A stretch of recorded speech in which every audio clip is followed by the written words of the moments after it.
Módulo 5, planejamento de sucessão. Caramba, como a gente é ruim de fazer isso no Brasil. Acho que não entendemos muito bem o que significa sucessão e a gente tende, aqui como gestor, como membro do time, muitas vezes como quem está à frente, tende a cometer uma sucessão de erros, um atrás do outro. O que a gente vai falar nesse módulo? Bom, temos aqui 6 tópicos, tá? Primeiro, a importância da estratégia no planejamento da sucessão. Planejamento de sucessão não é vontade, é estratégia. Número 2, como é que a gente identifica as posições chaves para esse planejamento de sucessão? Número 3, o desenvolvimento desses futuros líderes, né? Porque afinal de contas, quando a gente fala de sucessão, a gente está falando de pessoas que eventualmente vão se tornar líderes.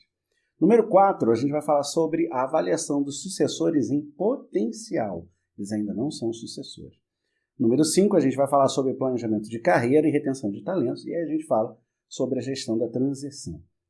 Depois que você entender essa lógica, a gente vai falar de outros assuntos. Mas para começar, a provocação de todo dia.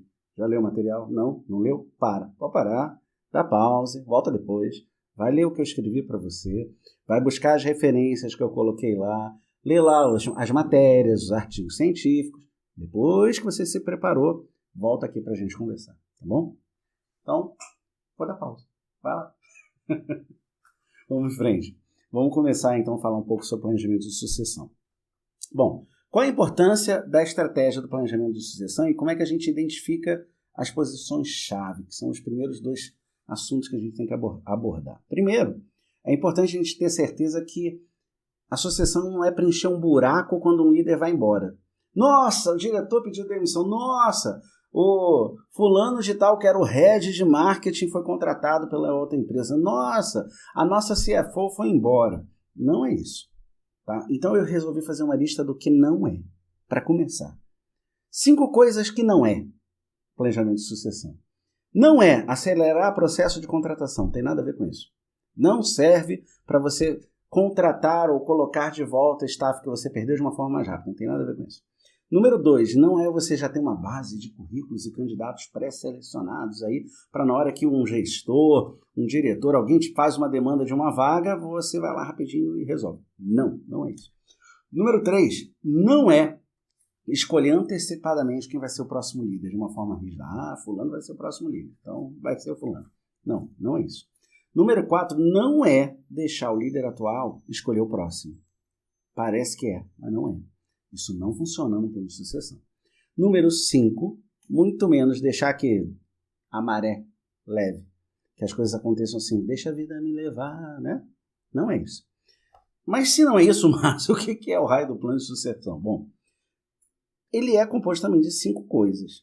De uma certa maneira, eu posso dizer que as 5 que não são, tem 5 respostas que são. Ele é mapear as posições-chave da sua organização. O que é mapear a posição-chave? É saber exatamente quem são os personagens críticos e que cadeiras são essas. Muitas vezes os personagens são pessoas, muitas vezes os personagens são departamentos, processos, ligações, interações. Número 2 é ter uma visão clara de todas as jornadas de crescimento até chegar lá. Por isso que a gente chama de mapa de sucessão.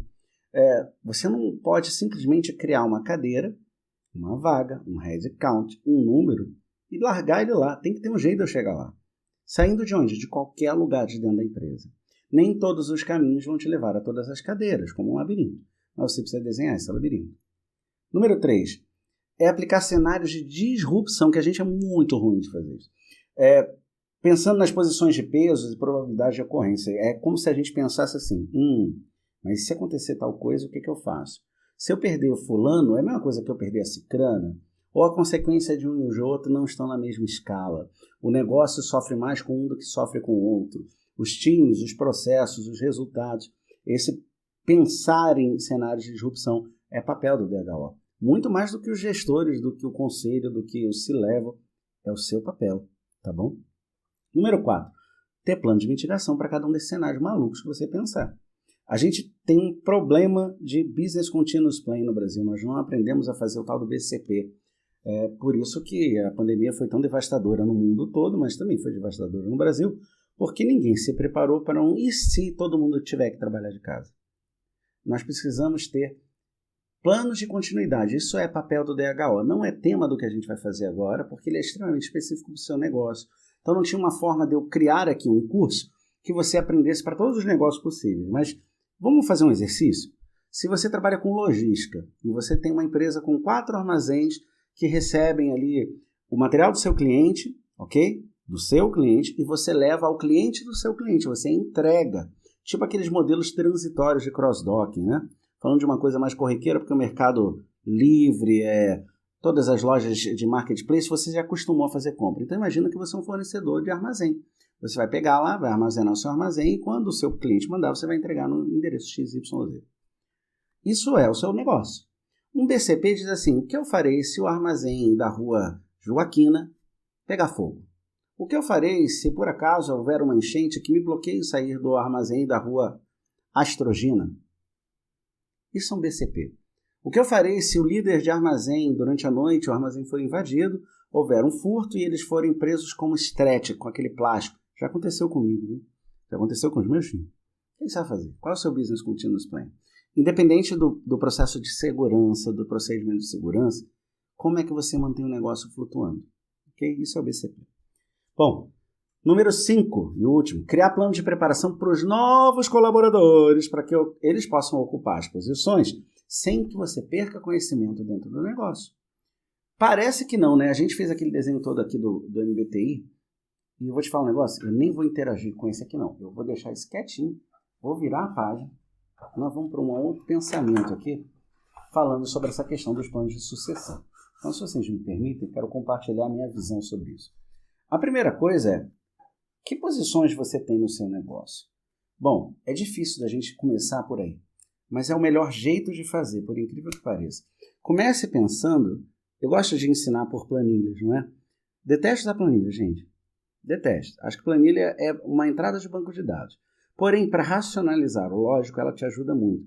E a ferramenta mais comum que eu posso desenhar para você entender aí, são as tabelas. Tabelas são planilhas. Então, pensa o seguinte, quais são as verticais do seu negócio?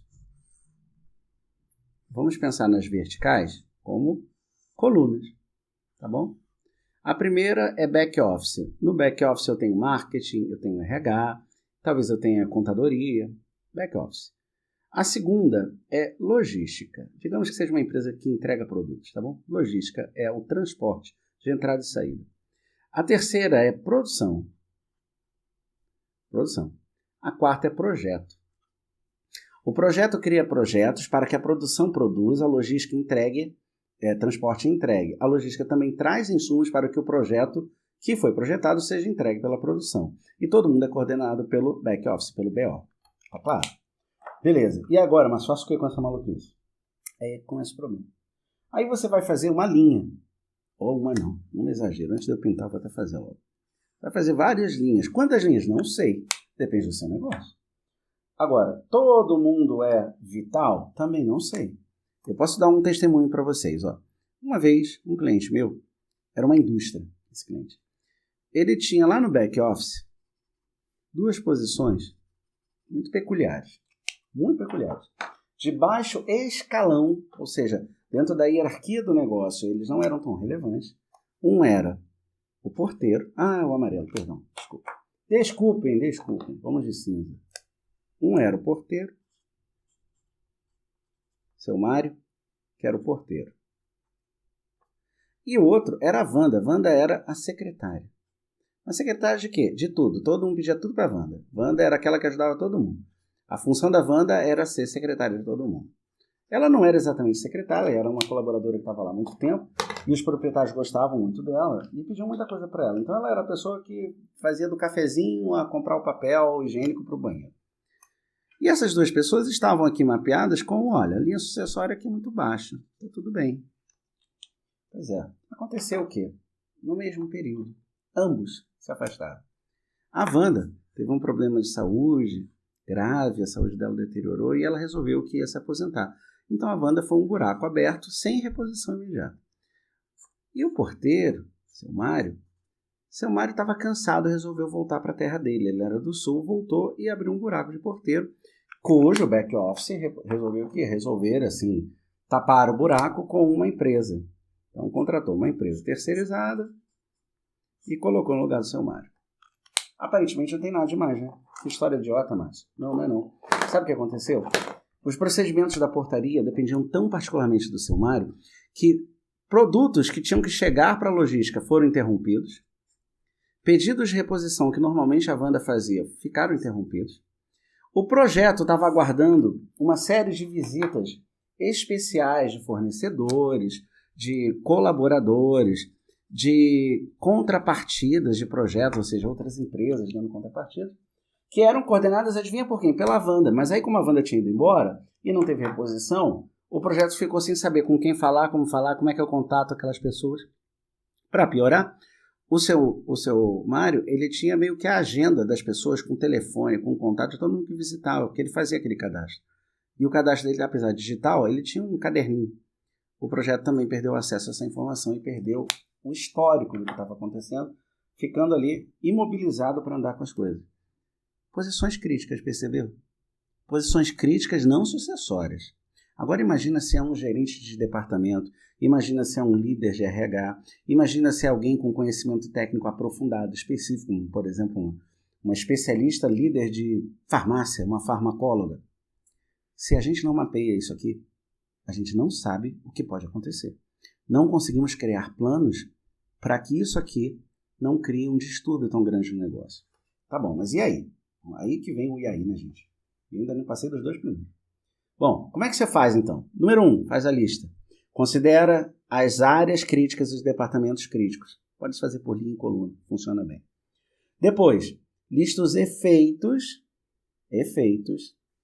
de cada uma dessas disrupções. Ou seja, se você perder fulaninho, qual é o efeito? Aquela lógica de você pegar esses quadrados aqui, ó, e falar assim, então se eu perder a Wanda, o que acontece? Se eu perder o seu Mário, o que acontece? Cria um cenário, tá bom? Esses efeitos de cenário precisam ter planos. Então eu deixei um exemplo assim. O que eu vou fazer se o diretor de vendas ficar doente e se afastar por 45 dias? O que eu vou fazer se o gestor do time de desenvolvimento sair da empresa porque foi contratado por um outro? O que eu vou fazer se a supervisora do time de logística ganhar na loteria e deixar a empresa assim, ó, imediatamente?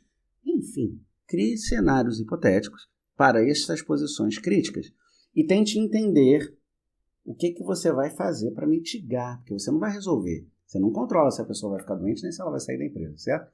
Mas você precisa ter plano. Daí você precisa criar uma lista de candidatos internos que possam suplantar a sucessão. Eu chamo isso de link da cadeia. A cadeia sucessória ela é interessante, né? Ela tem como se fosse uma corrente. Só que a gente, quando olha uma corrente, nós entendemos que o link sempre vai andar para o outro, né? Então, esse link aqui, ó, vai puxar esse vai puxar esse vai puxar esse vai puxar esse vai puxar esse. Numa empresa não funciona assim. A gente tem que pensar nesses links de forma um pouco mais solta. Pode ser que esse link navegue para cá, pode ser que esse link tenha uma interação com esse, pode ser que eu tenha uma interação de 3 links que esse aqui vai casar bem. A lógica da gente pensar em mapear as posições chaves e seus possíveis candidatos começa com o nome, CPF. Você bota o nome da pessoa na sua lista. Bom, tá bom, fiz isso aí. E aí? Aí você vai ter que medir um mapa de competência agora. Do mesmo jeito que a gente fez antes, eu não vou voltar, mas volta na lição anterior, módulo anterior, mapa de competência, como é que a gente cria, eu desenhei inclusive, deixei no material. Cria um mapa de competência para estas posições-chave de forma destacada. E tenta medir nos candidatos que você escolheu, como é que está o nível de competência para essas habilidades. Cara, tá boa, tá faltando.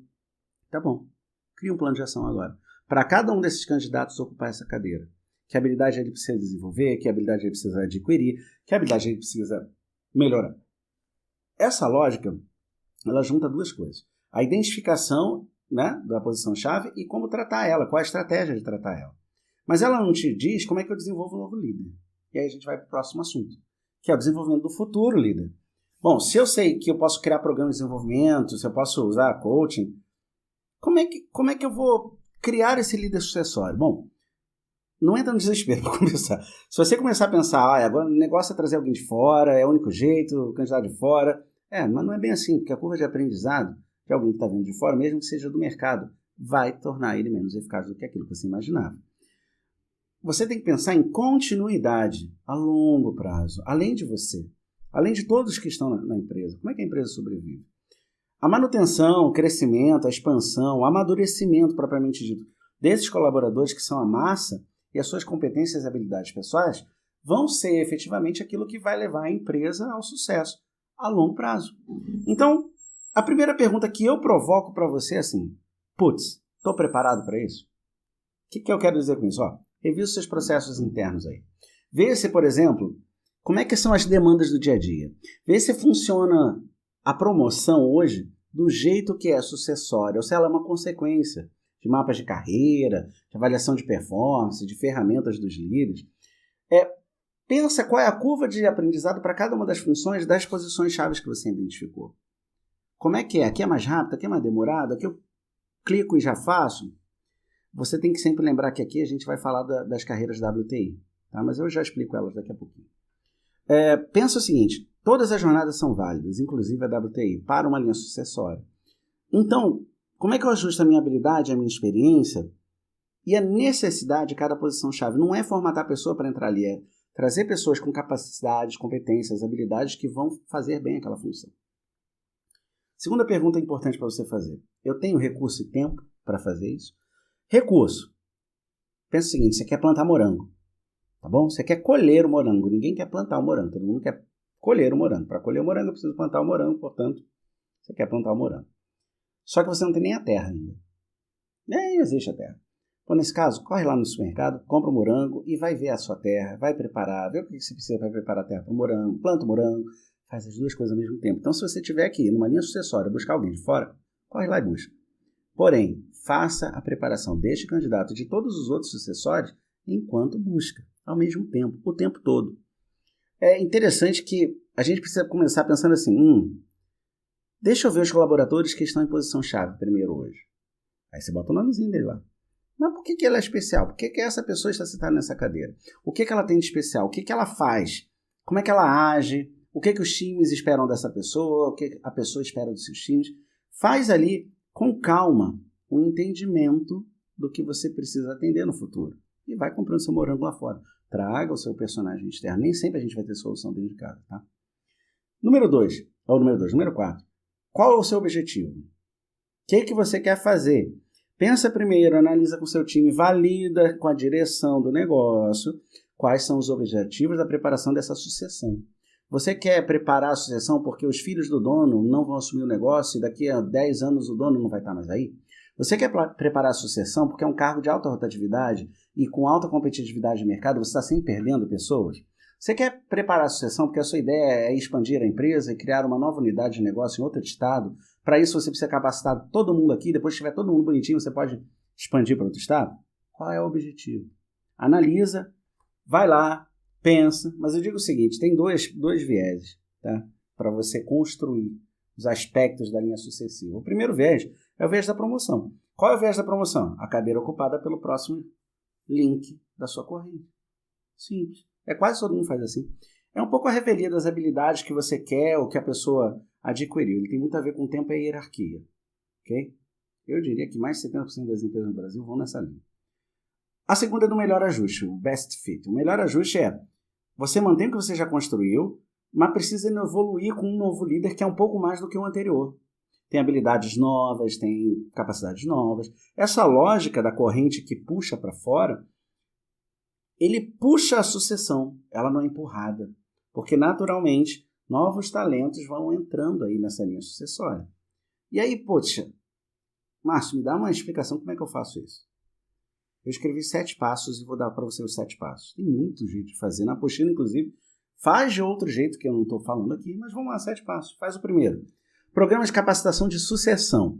Eles não se ligam ao programa de liderança somente. Eles são mais buscando você encontrar talentos que estão oclusos. O que é ocluso?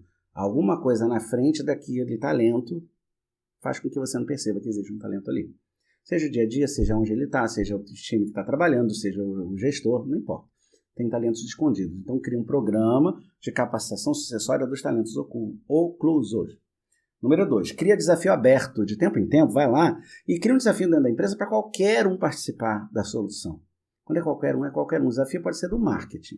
Mas você vai lá e cria um plano de ativação desse desafio, onde qualquer pessoa, até da logística, pode ir lá e dar ideias para resolver o problema.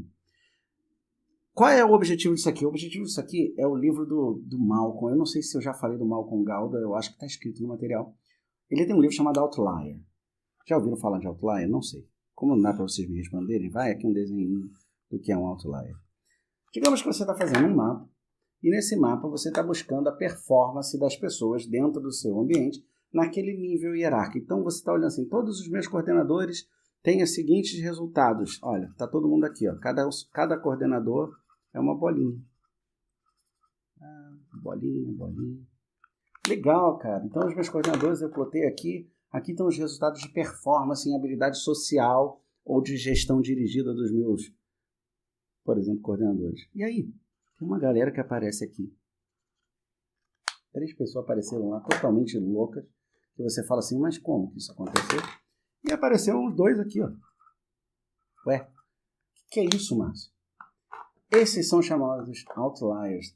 O livro lá do Malcolm, ele usa essa, digamos, descrição do outlier, que é um dado estatístico, tá? Isso aqui e isso aqui são os outliers. O que é dado estatístico? Existem outliers em todos os dados. Mas o que são os outliers do Malcolm e o que eles representam no nosso projeto aqui de negócio dentro da minha empresa? Eles representam uma característica de 6 coisas. Pessoas que têm uma performance tão fora do comum, que são tipicamente atribuídas ao sucesso por sorte, porque são gênios. Lá no livro do Malcolm, aliás, se você não leu, vai ler, que é legal pra caramba. Eu acho que é fora de série, em português, o nome do livro. Ele tem primeiro uma regra que diz assim, essa galera toda que é outlier, que atingiu excelência numa habilidade específica, ela tem mais de 10 mil horas de experiência. 10 mil horas de experiência parece muito pouca coisa, né? Tem certeza? Eu fiz uma conta essa semana, quando a gente está gravando esses vídeos, sem contar esses vídeos, eu já tinha...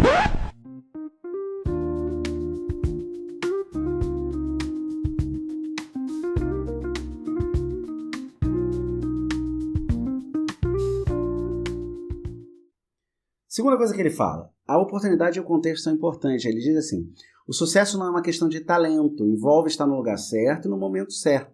Muitas pessoas de sucesso tiveram acesso a oportunidades especiais que permitiram a elas praticar e desenvolver essas habilidades. Então, sim, tem um fator de estar na hora certa, no lugar certo, tentando fazer a coisa certa. A terceira, o impacto da cultura e do ambiente familiar, né? Ele diz que a origem de onde você vem e da sua família influencia o seu próprio comportamento e, portanto, a sua própria oportunidade, as oportunidades que você tem na vida. Né? A diferença de como você cria criança, como uma família cria e outra cria, de classes sociais ou classes baixas, ou estados ou países diferentes, faz diferença sim para você ser outlier ou não.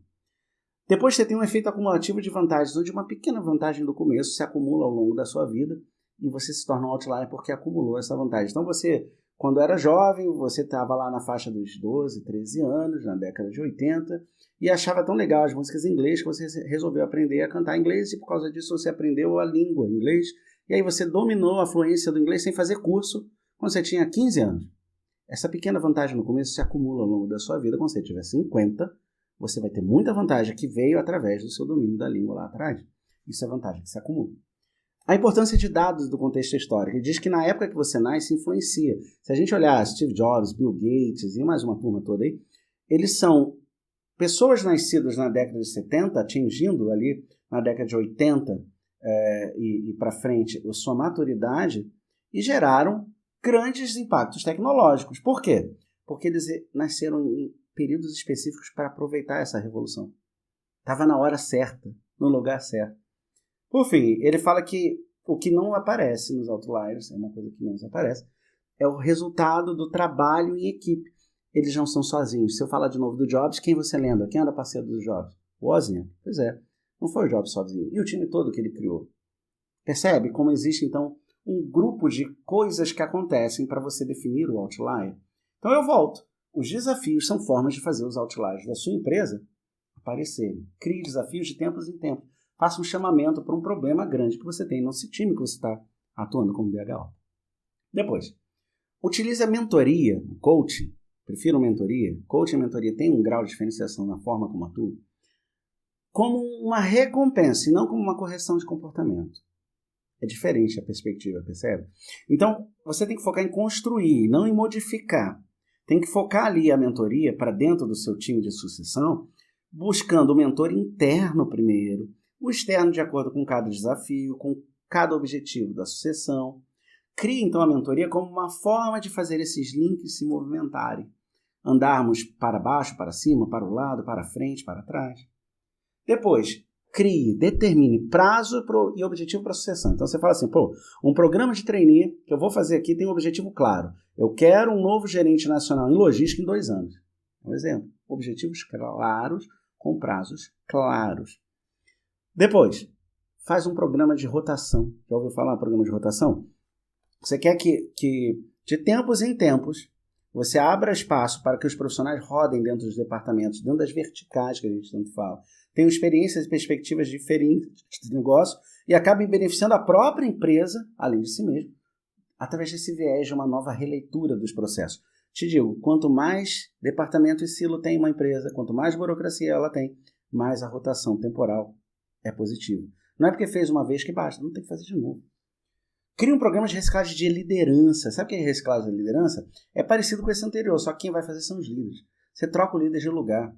Você troca o líder para a operação, você troca o líder para dentro daquilo que ele determina que deve ser feito, troca o líder para outros setores contíguos ao dele, outros papéis de liderança, faz ele rodar e renovar a sua própria visão sobre as experiências, as habilidades, as competências que ele acha que são mais importantes.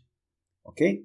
Por fim, vai lá e promove uma experiência de projeto que é multidepartamental, em torno do desafio que você tenha na sua empresa. Então você faz um chamamento. Temos uma nova campanha para lançar um novo produto.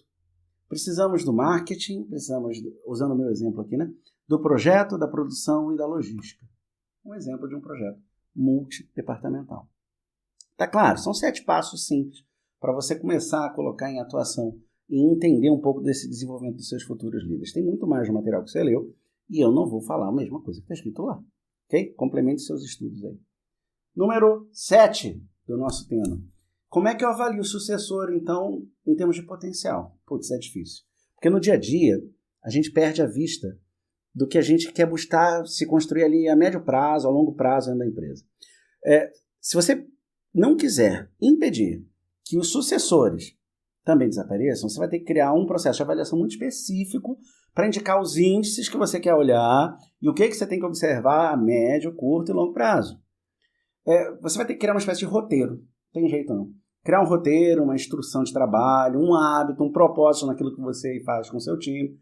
E se você conseguir comunicar isso para todo mundo, todas as lideranças, a razão de se fazer isso, muito mais gente vai querer participar. Ok? Então eu falo assim, se pergunte aí, o que você tem que observar? O que eu tenho que observar nesses programas contínuos de avaliação? Eu acho algumas coisas indispensáveis. Digo para você, não são mandatórias, não são únicas, são apenas a minha opinião pessoal ao longo desses quase 20 anos, tendo gerido mais de 500 mil de pessoas. Vamos lá. Número 1. Procure saber o que o colaborador deseja, de tempos em tempos. Então, aquela pessoa que você escolheu, você precisa saber se ela quer aquilo que você acha que ela quer, de algum jeito, sem oferecer o cargo para ela.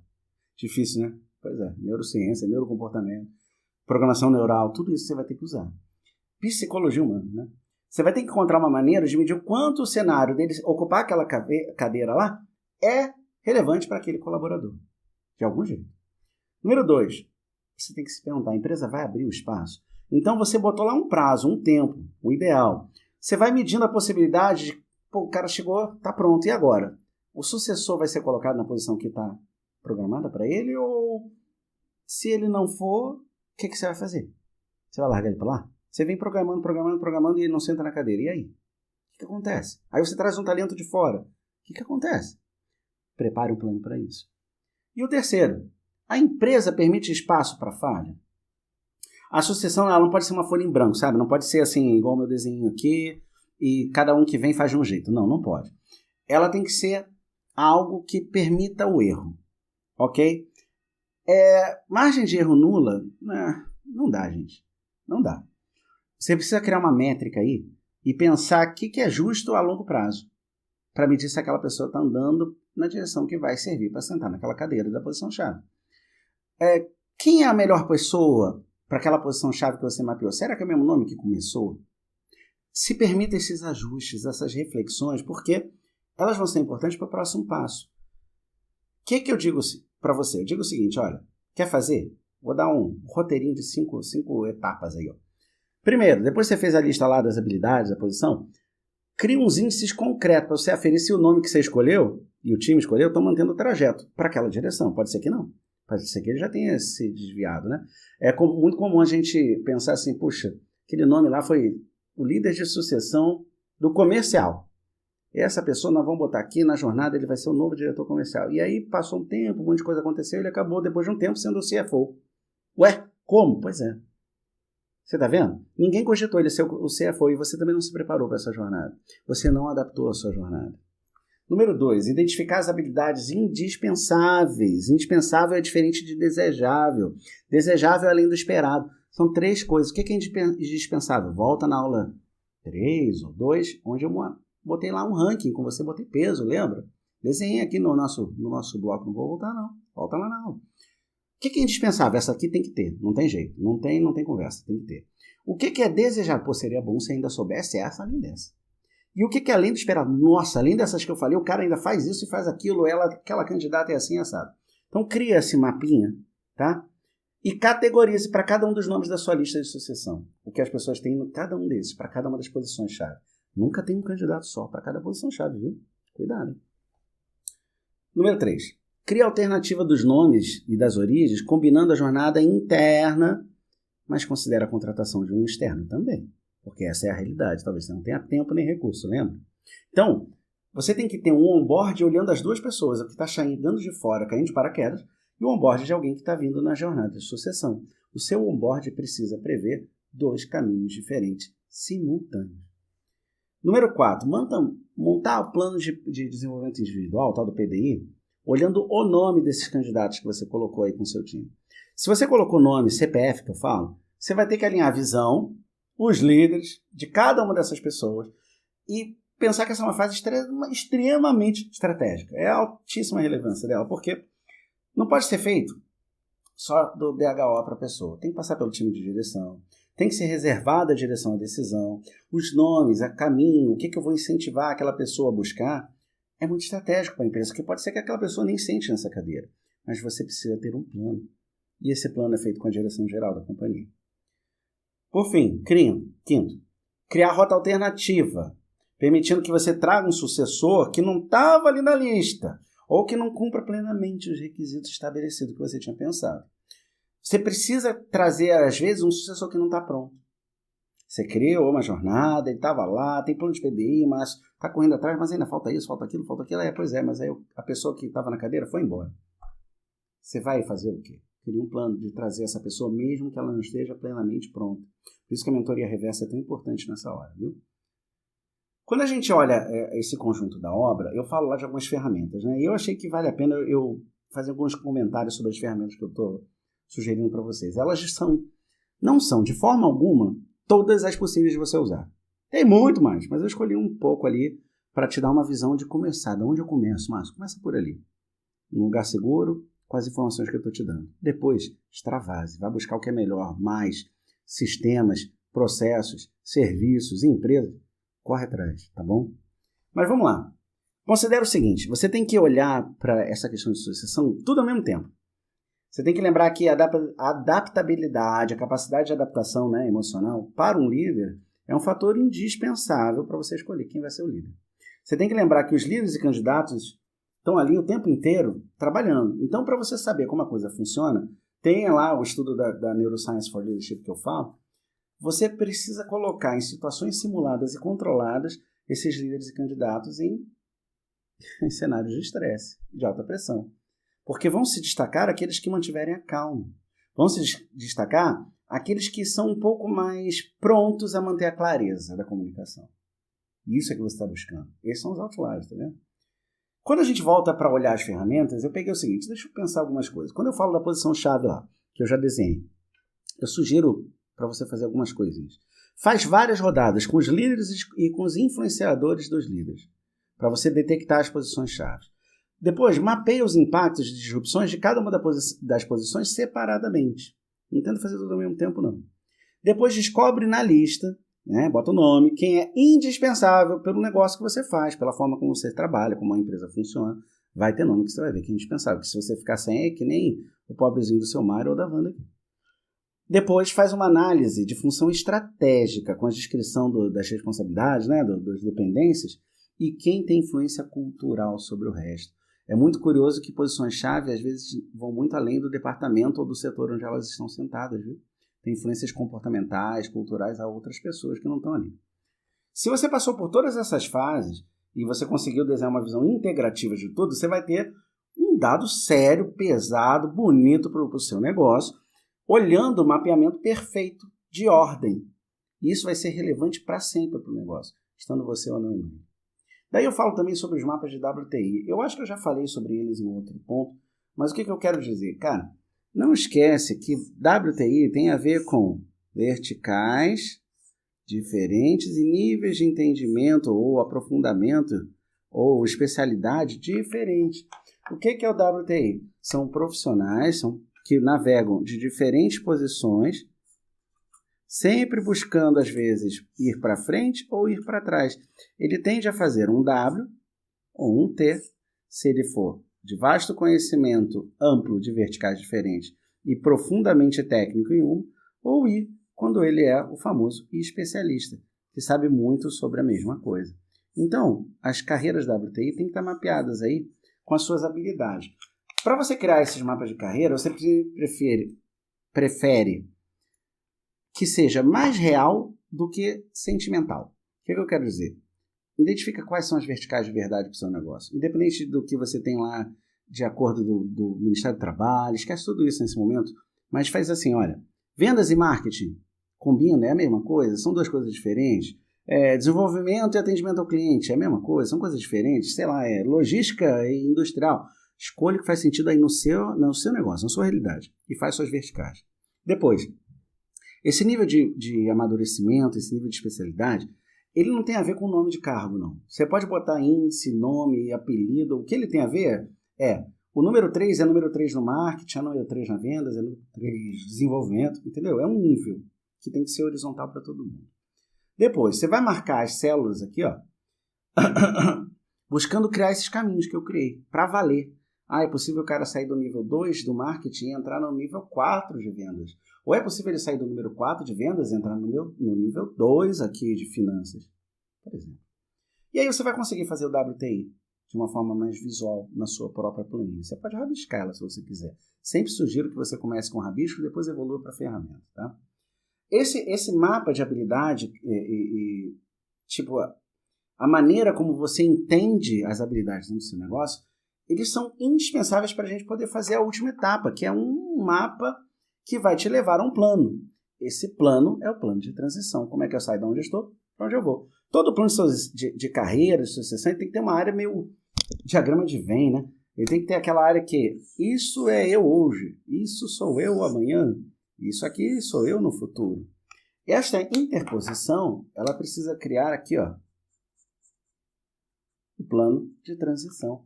Talvez o plano de transição possa ter várias etapas. Você pode sair aqui, eu era A e vim para B, eu fui B e virei C, e aí eu cheguei lá. Então, eu posso fazer um plano de transição que olhe as intersecções temporais. Enquanto eu estiver indo de A para B, eu aceito estar aqui. Entre ter dois líderes, eu aceito ter uma performance mais baixa, eu aceito uma curva de aprendizado mais longa. Quando eu mover de B para C, eu aceito já uma coisa diferente, uma perspectiva de outros sistemas, a revisão de alguns processos, algumas falhas eventuais. Quando eu navegar de C de volta para A, eu preciso considerar tudo que é interseção e, finalmente, aterrissar depois da sucessão aqui, ó, no que eu queria desde o começo. O que é isso? Isso tem a ver com